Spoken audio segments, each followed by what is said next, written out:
Hello mga kababayan, kumusta po kayo? Muli ako po ay natutuwa at tayo magkakasama na naman uli. At mayroon tayong bagong topic na pag-uusapan. Ito ay napakahalaga upang maintindihan natin kung bakit may mga taong agresibo na nakakamit ang kanilang mga pangarap. Marahil marami sa inyo ang napapaisip kung bakit natatamo ng mas marami ang kanilang mga pangarap. At kung bakit ilan lamang ang nakakarating hanggang sa tugatog. Kagaya nung sinabi ko nung nakaraan, Jeff Bezos, siya ang may-ari ng Amazon. Elon Musk, siya ang founder ng PayPal. At ngayon, SpaceX Projects. Ang may-ari ng Microsoft, si Bill Gates. O kaya ang may-ari ng Virgin Company, si Mr. Richard Branson. Ilan lamang sila sa mga nakarating sa tugatog ng tagumpay. Ngunit, ano't ano ba ang kanilang mga sacrifices na ginawa para ma-achieve nila ang kanilang mga narating ngayong panahon na ito? Ano ba ang kanilang mga sacrifices?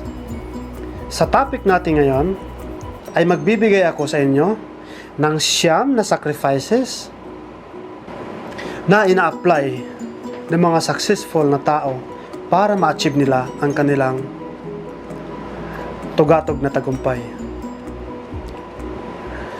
Marahil, sa topic natin ito, marami sa inyo magsasabing, kaya namang abutin yung mga pangarap kahit hindi i-sacrifice ang mga bagay-bagay na sasabihin ni Mr. Basilio. Tandaan mga kababayan, ang mga sacrifices na ito galing na rin mismo sa mga taong nakarating sa tugatog ng tagumpay. Unang sacrifices, building a family. Mga kababayan, kung iisipin natin, marami sa atin sa Pilipinas ang nag-aasawa ng maaga. Mga kabataang marurupok, nagkakaroon kaagad ng pamilya sa murang edad. Nagkakaroon ng mga supling sa murang edad. Tandaan mga kababayan, kapag gusto mong ma-achieve ang iyong mga pangarap at gusto mong maging mayaman, kapag ka nagkaroon ka ng pamilya sa murang edad, ang lahat ng iyong pagsisikap, ang lahat ng iyong pera, ang lahat na iyong income, earnings ay mapupunta sa iyong pamilya. Magfo-focus ka sa pagbuo ng iyong pamilya sa pamagitan ng pagtayo ng iyong bahay, sa paghanap buhay para mapakain mo ito, sa pag-iisip kung paano sila maalagaan sa tuwing magkakasakit sila. Especially kapag magkaanak ka na. Marami sa atin sa Pilipinas ngayon ang walang kontrol sa pag-aanak. Tandaan mga kababayan, sa pagpapalaki ng isang anak lamang ay napakagastos na. Kung iisipin mo bibigyan sila ng magandang kinabukasan, kukuha mo sila ng insurance, pag-aaralin mo sa magandang eskwelahan, pagdadamitan mo ng maayos. Iilan lamang yun sa pangangailangan ng iyong mga anak. At marami pang iba. Ngayon kung magkakaroon ka ng pamilya sa maagang panahon na hindi mo nga naisisitil ang sarili mo sa maayos na trabaho o sa maayos na hanap buhay o sa maayos na income, ano ang may expect mo? You will never get there. Hindi mo mararating yung tugatog ng tagumpay sapagkat ang iyo mismong earning, kagaya na sinabi ko noong nakarang class, ang iyong earning ay magtatabi ka ng 10% at ang 10% na yon is what you paid for yourself. Pero kung may asawa at anak ka na, ang gastusin mo, especially kung maliit lang ang iyong kinikita, ay halos hindi makakasapat. So yun ang una-una mong sacrifices na kung gusto mong umunlad, iwasan muna ang pag-aasawa ng maaga, iwasan na magkaroon ng anak. Kung makikita ninyo, sa ibang bansa, halos ayaw nila ng anak. sikap muna. Dahil kapag ka nakapagsikap ka naman na narating mo na yung tagumpay na yon, madali mo nang maiproduce ang pangangailangan ng iyong bubuuing pamilya. Pangalawa, ang sakripisyo sa iyong kalusugan. Marami ang nagsasabi na kapag gusto kong pumunta sa taas, kung gusto kong ma-achieve ang aking mga pangangailangan, easy lamang yan. May panahon kang mag-ehersisyo, may panahon kang magre-relax, may panahon kang mag-yoga. Ngunit hindi katotohanan yon. Kung gusto mong ma-achieve ang tugatog ng iyong tagumpay, kailangan mong tanggapin sa iyong sarili na bago mo marating ang tagumpay na yon, dadaan ka sa maraming stress, hindi ka papatulugin sa gabi sapagkat iisipin mo kung anong gagawin mo sa kinabukasan. Sasakit ang iyong ulo, sasakit ang iyong katawan, kasi kailangan mong mag-hustle, kailangan mong mag-struggle everyday. Sapagkat kung gusto mong ma-achieve ang iyong tugatog ng tagumpay, hindi mo hahayaang ma-relax ang iyong sarili. Kung gusto mong ma-achieve ang tugatog ng iyong tagumpay, i-push harder mo ang iyong sarili. I-push mo ang lahat ng alis kung saan pwede kang gumawa ng mga right decision para ma-achieve ang iyong tagumpay. So hindi totoong relax lamang, pahinga rito, pahinga roon, mayroon kang panahon para mag-yoga. Yun ay mga after na lang. Kapag na-achieve mo na ang iyong tagumpay, kumikita ka ng tamang pera, madali na lang gawin yung mga bagay na yun. Pero habang sa umpisa pa lamang, yun ang mga sacrifices na kailangan mo gagawin.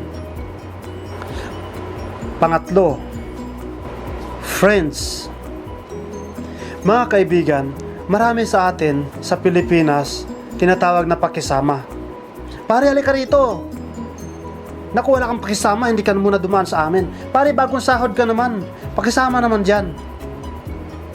Mga kaibigan, kung gusto mong ma-achieve ang iyong pangarap, ang tugatog ng tagumpay, magbabawas ka ng iyong mga kaibigan.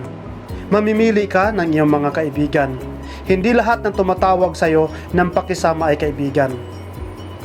Mayroon nga tayong kanta sa Pilipinas na sabi, pag wala kang pera, wala ka rin kaibigan. Mga kaibigan, kung gusto mong ma-achieve ang iyong tagumpay, hindi mo kailangan ng maraming kaibigan. Magbabawas ka ng maraming kaibigan, magbabawas ka ng toxic na tao na walang may tutulong sa buhay mo. Ang maraming taong nasa tugatog na ng tagumpay, makikita mo kung ilan lamang ang kanilang circle of friends. Kung gusto mong ma-achieve ang iyong tagumpay, kailangan mo ng kaibigan na kapareho rin ng iyong pananaw. Yung mga kaibigan gusto rin ma-achieve ang kanilang pangarap. Kapag yung mga kaibigan na yon na gustong ma-achieve ang kanilang pangarap, kapag kayo ang nagtagpo, magsishare ng ideas, alam nila kung ano yung nararanasan mo sa araw-araw, alam nila kung ano nararamdaman mo sa araw-araw, at alam nila kung gaano kahirap abutin ang rurok ng tagumpay. Kaya itong mga taong to, handa silang umagabay, handa silang mag-share sa'yo. At alam nila kung kailan kalimutan yung mga taong toxic sa buhay nila. Sapagkat hindi mo kailangan ng mga kaibigan magtatawag sa'yo ng halika rito, pakisama ka naman, wala ka naman pakisama, dito ka muna, tagay ka muna. Magsaya muna tayo rito. Hindi mo kailangan yon. Kung gusto mo na ma-achieve ang rurok ng iyong tagumpay, focus ka. Maghanap ng mga kaibigan na magpupush sa'yo pataas. Maghanap ng mga kaibigan na pareho sa iyo ang mindset na gusto rin ng tagumpay, pagkat alam nila kung gaano kahirap abutin yung tagumpay na yun. Pang-apat, immediate gratification. Kung gusto mong ma-achieve ang iyong goals, kailangan mong kalimutan yung mga immediate gratification. Sumahod ka sa unang pagkakataon. Uso sa atin sa Pilipinas, paambo naman dyan, pabuinas naman dyan, unang sahod mo, tara mag-Jollibee naman tayo. Mga kababayan, it's a big mistake. Sa unang sahod mo, kung iisipin mo ang iyong struggles, ang iyong future, You have to start earning it, saving it, invest it to another income generating business. Kalimutan mo yung kapag naka-achieve ka ng maliliit na bagay. Tara, happy-happy tayo. Tara, sing-along tayo. Tara, handa tayo. Every time na nagsiselebrate ka, it's a money waste. At the early stage, hindi mo ma-afford na magastos sa maliliit na mga achievement. It's not reasonable. You are wasting money. Yun ang mga kailangan mong sacrifices na gagawin. Kung gusto mong ma-achieve ang tugatog ng tagumpay, every penny, every piso na pumapasok sa iyong earning, save it, and when there's time, proper time para mag-invest, invest it wisely so that mag-create ito ng panibagong generating income para sa'yo. Hindi mo kailangang i-please lahat, hindi mo kailangang party rito, party ron. Kasi celebration, kasi naka-achieve ka ng maliliit na bagay, no? You can only give a proper celebration when you are already achieving your goals in life. And when you have already the money enough to give you a big celebration. But when you are starting, kalimutan mo ang celebration, gratification, every little things na ma-achieve mo sa buhay. Panglima, you have to sacrifice your time. Tama mga kaibigan, ang success ay hindi isang iglap lamang. Walang nakarating sa tugatog ng tagumpay na ngayon siya nagsimula, bukas makalawa, milyonaryo na siya. No. Lahat ng nakakarating sa tugatog ng tagumpay, bumilang ng pinakamababa 7 taon hanggang 10 taon bago ma-realize ang kanilang mga pangarap. Kailangan mo mag-sacrifice yung panahon. Kung wala ka rin lang tiyaga para hasain ang iyong sarili, para ma-achieve mo yung gusto mo, ay hindi mo ma-achieve ang tagumpay. Walang shortcut. Lahat pinagsisikapan, lahat dumadaan sa tamang proseso, lahat naghahasel. Kung nung mga nakaraan, nasa gitna ka ng ilang tao at binibigay mo ang iyong mga plano, nagdi-discuss ka na ito ang gusto ko, ito, nakikipag-conference ka, at ngayon nandito ka na sa loob ng isang opisina na lahat ng tao nangangailangan ng iyong serbisyo, magkaiba yon. Ang pinagkaiba nun ay panahon. Kung noon nagsimula ka sa baba, nagsikap ka, you grind so much na halos hindi ka natutulog, halos hindi ka kumakain, pero ngayon nasa loob ka na ng opisina mo at marami ng tao nangangailangan ng iyong serbisyo, at ngayon mayaman ka na, milyonaryo ka na. Anong pinagkaiba? Yung panahon, yung time na sinakripisyo mo, yung iginugol mo para mahasa mo ang iyong sarili, para kung ano man ang iyong narating sa taas, sa rurok ng tagumpay, iyon ay nahasa mo sa haba ng panahon. Kaya kalimutan mga kaibigan, yung sinasabi nilang easy money, saglit lang yan, madali lang yan. Walang ganun. Kung gusto mong ma-achieve ang rurok ng tagumpay, sikap at tiyaga at determinasyon sa haba ng panahon. Yun ang mga sacrifices na kailangan mong pagdaanan. Pang-anim, happiness.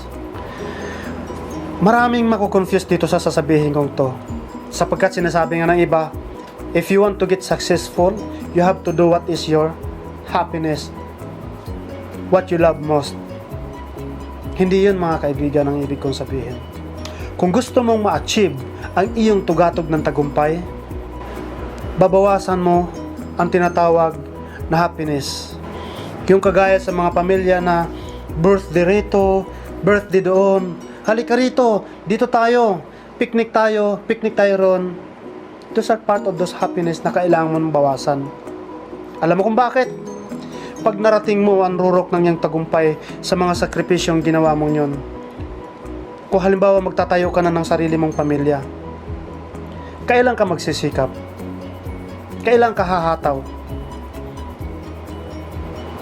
Iiwanan mo ang iyong pamilya, kailangan mo mag-abroad para ma-achieve mo yung pangarap mo.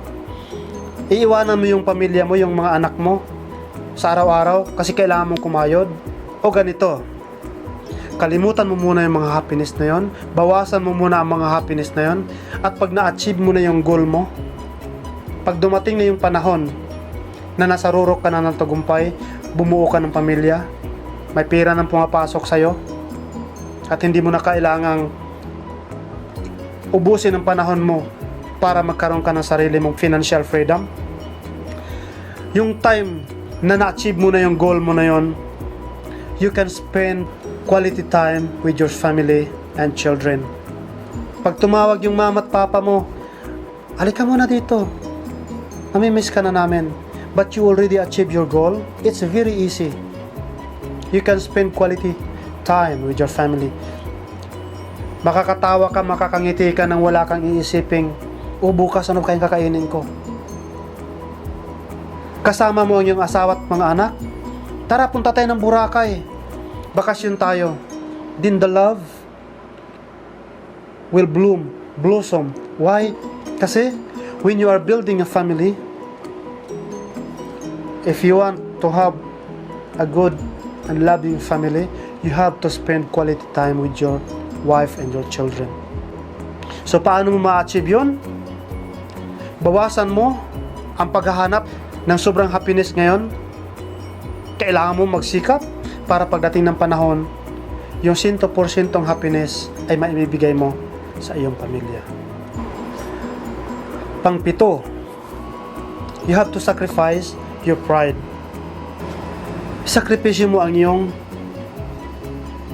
pride, ang iyong ego. Kalimutan mo yun. Kung nagtatrabaho ka sa restaurant o nagtatrabaho ka sa basurero at pag uwi mo sa bahay nagsisikap ka pa rin para kumita ng income, at yun namang kinikita mo sa pagbabasurero o sa pagtatrabaho sa restaurant ay magkikreate sa'yo ng pagkain, makakadagdag sa iyong income, why not? Huwag niyong isipin kung ano ang sasabihin sa inyo ng ibang tao. It's not our business. Kagaya na sinabi ko dati sa isa kong vlog, we do not care what the other people think about us. Bakit? Hindi sila nakakatulong sa'yo. Nandyan lang sila para i-judge ka. Kung gusto mong ma-achieve ang tugatog na iyong tagumpay, you have to sacrifice your pride. Hindi mo kailangang isipin, baka itong sabihin ng ibang tao sa akin. Baka kasi kung anong sabihin sa akin ng pamilya ko. Pagtatawanan ako ng pamilya ko, pagtatawanan ako ng mga kamag-anak ko, ng mga tao sa palibot ko. No, you have to sacrifice it. Kung ngayon, pinagtatawanan ka nila, but in the long run dahil nagsikap ka, you pursue what you dream of, naging successful ka, these people cannot even look at you. Hindi ka nila kayang tingnan. Bigyan ko kayo ng sample. Si Jeff Bezos nung magsimula sa kanyang garage, nung magbenta siya ng mga aklat, anong inisip ng ibang tao? This guy is crazy. Pero ngayon si Jeff Bezos ay isa sa pinakamayamang tao sa buong mundo. Anong tingin mo sa kanya ngayon? Ano sa tingin mo ang iniisip ng ibang tao? Kung si Jack Ma, nag-apply siya sa fast food, hindi siya tinanggap. Pinagtatawanan siya dahil pangit siya, dahil kulang siya sa katalinuhan. Ngayon si Jack Ma, isa sa pinakamayamang tao sa buong mundo. Ano ngayon ang sinasabi ng mga tao? Saan ang mga taong yan ngayon? So kung kinakailangan mong i-sacrifice ang iyong pride para ma-achieve ang iyong goals sa buhay, do it. You don't have to care what other people think about you. Pangwalo, you have to sacrifice your comfort. Kung gusto mong ma-achieve ang iyong mga goals, i-sacrifice mo ang iyong comfort. Ano bang sinasabi natin comfort? Magandang cellphone, bagong laptop, magagandang sapatos. Mga kaibigan, kung gusto mong ma-achieve ang iyong goals, you have to sacrifice all this comfort. Remove yourself from this comfort. Bibili ka ng iyong cellphone bago, mayroon ka pa namang lumang cellphone na gumagana. You are wasting money. Magtatayo ka ng iyong bahay, papagandahin mo ito, ngunit wala din namang income. You are wasting money. Bibili ka ng bagong laptop kasi kailangan mo mag-upgrade, gusto mo ng bagong MacBook. If it's not generating income, just gusto mo lang magkaroon ng comfort, forget it. Gusto mo magkaroon ng bagong sapatos, bagong damit, just to have comfort, forget it. Kung mayroon ka pa namang ginagamit, do not spend your money on comforts. Sacrifice it. Hustle, grind it, use your money wisely, invest it. Total naman, kapag narating mo na ang iyong tugatog ng tagumpay, na-invest mo ng tama ang iyong pera at nagbabalik na sa'yo ng another income, madali mo na lang mabili kung anong gusto mo. Marahil siguro nako-confuse kayo, sabihin nyo, bakit sila ni Bill Gates, bakit sila ni Jeff Bezos, ang gaganda ng bahay, high-tech ang mga bahay. Mga kaibigan, hindi naging high-tech ang bahay nila nung ang kanilang pera ay kakarampot pa lamang. Nagsikap sila, nag-invest sila, pinagana nila ang kanilang pera sa tamang paraan, at yung kinikita ng kanilang pera, that is the fruit of their labor. Yun na ang ibinili ng kanilang comfort. So in the early stage, forget comfort. Hindi mo kailangan ng comfort kung wala ka rin lang namang income na nag-generate ng tamang pera sa'yo. Mag-sacrifice ka, kalimutan mo yung mga comfort. Kung kinakailangan mong kumain ng tuyo, habang nagsisikap ka pa lang, kung kinakailangan mong kumain ng itlog at mage, tuyo o bagoong, do it. The outcome, the result of your labor will give you a real comfort. Pangsyam, you have to sacrifice entertainment. Isakripisyo mo, kalimutan mo yung mga entertainment. Tama yun mga kaibigan. Paano mo gagamitin ang iyong oras sa araw-araw? Paano ma-achieve ang iyong pangarap? Paano ma-achieve ang tugatog ng tagumpay? Gamitin ng tama ang iyong oras sa araw-araw. Kalimutan ang YouTube. Nauubos ang oras mo. Sa maghapon, nakakatatlo o 4 na oras ka sa panonood ng YouTube. Dagdagan pa ng Facebook na 2 hanggang 3 oras. Ubos na ang iyong maghapon. Kakatitig lang sa Facebook. Kakatitig lang sa YouTube. Lahat ng mga social media, Twitter, Instagram, they will not useful kung hindi mo rin lang naman ito pinagkakakitaan. Kung inuubos mo lang ang iyong oras sa maghapon sa panunood, kakahilata at kakapangarap, nagaganda ang iyong kinabukasan pero nakatutok ka lang sa mga social media, sa telebisyon, kalimutan mo yun. You have to sacrifice it. Forget it. Kailangan mo magsikap sa araw-araw, gamitin ng tama ang iyong oras para ma-achieve ang iyong goals. May pera ka nga, nasa loob ng iyong bank account. Hindi mo naman nagagamit sa tama. Hindi mo nagagamit ng tamang oras. Paano mag-grow ang iyong pera? In order to achieve your goals, sacrifice entertainment, focus on what matters most, hustle, grinding, invest your money. Use it wisely.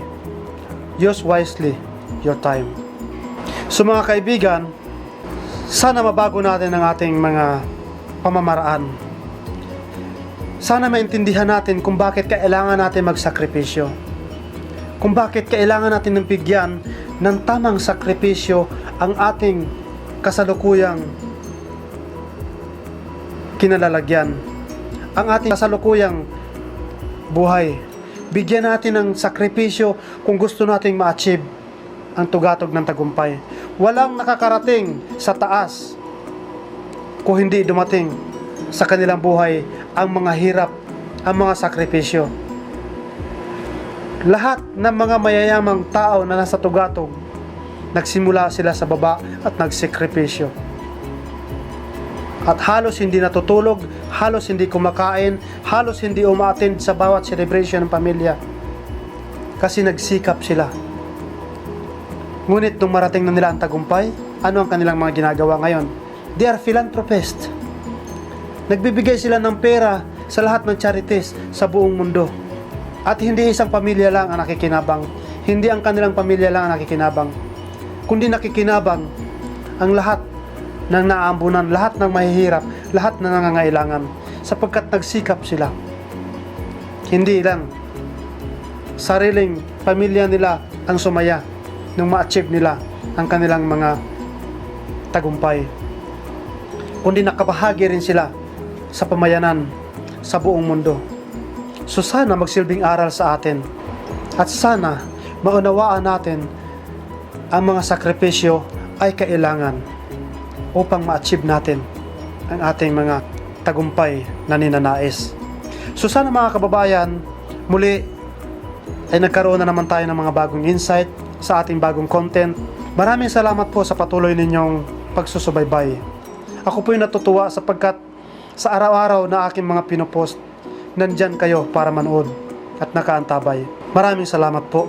Sa muli, huwag po ninyong kalimutan, i-click ang subscribe button, hit ang ating notification bell, please like, and please share. Share din po natin ang mga content na ito. Sana po makapagbahagi pa tayo sa iba para naman makatulong din tayo pagdating ng panahon sa ating bansa, sa ating pamayanan. Sa muli po, ako'y nagpapasalamat. Ito po ang inyong kaibigan, Basilio Sintabo.